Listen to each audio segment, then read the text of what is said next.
Welcome back to Hannity. Another day has passed, and the Reverend Al Sharpton is yet to apologize after one of the guests on his program called me a paid assassin of African Americans. However, the Reverend did make another ridiculous and false claim about yours truly during his radio show today. Let's get you up to speed.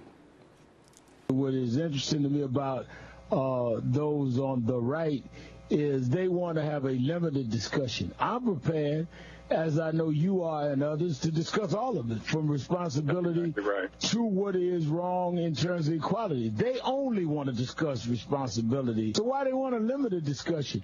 And why do they want to choose who can be in the discussion? You know, one of the things that I've been criticized for, I've had Bill O'Reilly, Sean Hannity, all of them to the National Action Network convention. They all of a sudden don't want to talk to certain of us. We're hucksters. Well, why do they come to hucksters conventions and deal with hucksters affairs? I mean, it's so ludicrous that they want to decide. We'll decide what we're going to talk about. We'll decide who's in the discussion, but you guys are being divisive. You know, it's so clear and apparent that they don't really want to have a true and honest discussion. Reverend, I went there. I discussed with you, debated you, and here I am today. Here with reaction to this much more, Fox News contributor Michelle Malkin. I got a question. You think Al Sharpton's ever created a job with all this activism? Has he prevented a life from being taken with all this activism? Has he united anybody? Has he solved any problems among any groups over the years that you know of, Michelle?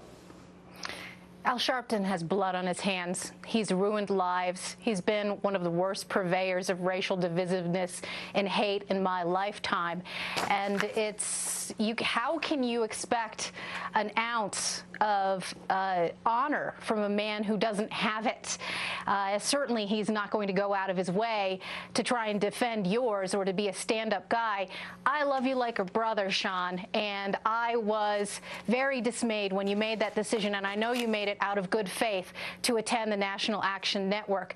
But this guy is a shakedown artist who hates cops, who hates whites, who hates Jews, who has stoked his rent-a-mob to murder Yankel Rosenbaum, to destroy the life of Stephen Pagonis when he lied about Tawana Brawley, and who has done nothing but foment the very kind of anger that he is now accusing you, a once quote-unquote friend of. And I think the lesson here is something that I have tried tirelessly to remind all conservatives. If you get in a snake pit, you will be bit. And conservatives have been far too nice to these people in a good faith effort to try and have honest race relations. You can't with somebody who is a demagogue and who is evil. You know, maybe you're right. Maybe I made a mistake, and I'm willing to.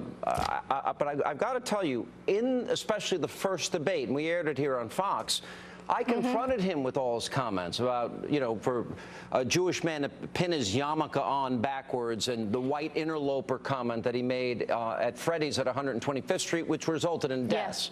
Yes. And you know what? I'm going to say to him, if this is a battle he wants to fight every day, I'm going to remind everybody, not of one isolated incident, but of a history of vitriol out of his mouth. For example.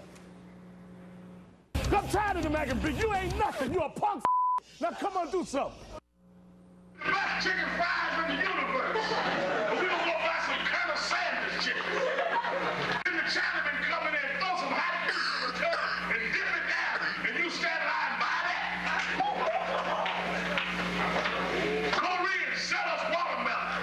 We need watermelon all our lives.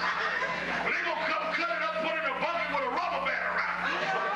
And we gonna buy it like it's something we didn't know what it was. Folks was in the cave when we had built empires. We learned to admire them, but they knew to admire us.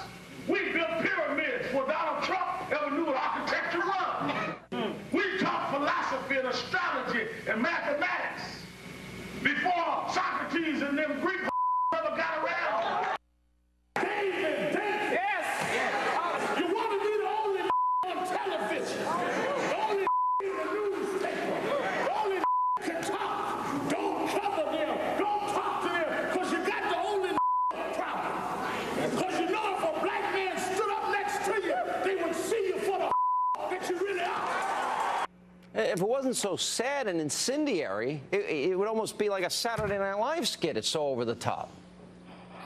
It's chilling is what it is, because in an era where we're supposed to take Martin Luther King's words to heart about judging people by the content of their character, not the color of their skin, all this man has done is enrich himself by fomenting more racial division. And it should be known that in addition to that long string and history of racial hate and demagoguery, that the National Action Network itself is nothing more than a shakedown vehicle to buy legitimacy.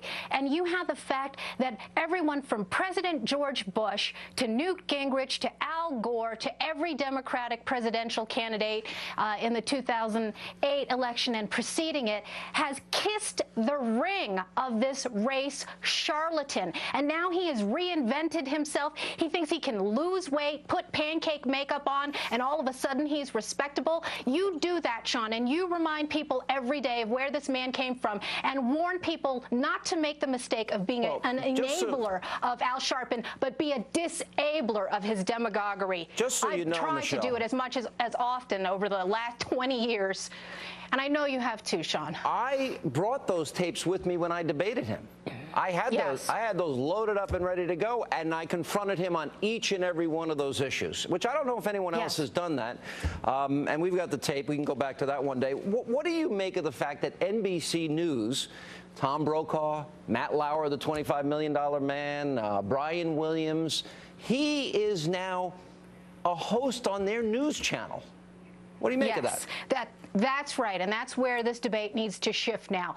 As I have said, and so many of our friends have said in the conservative media watchdog world, Newsbusters and Media Research Council have been great watchdogs of this demagogue. It is up to corporate media, the people who are always paying lip service to diversity and tolerance, to finally hold themselves accountable for their own enabling. And if they won't do it, then viewers and people of good faith who believe in honest racial relations have to do it. Call them to the carpet. Take action. You're not going to get an apology, but this is a moment, a turning point to make this man responsible. All right, Michelle Malkin, thanks so much for being with us.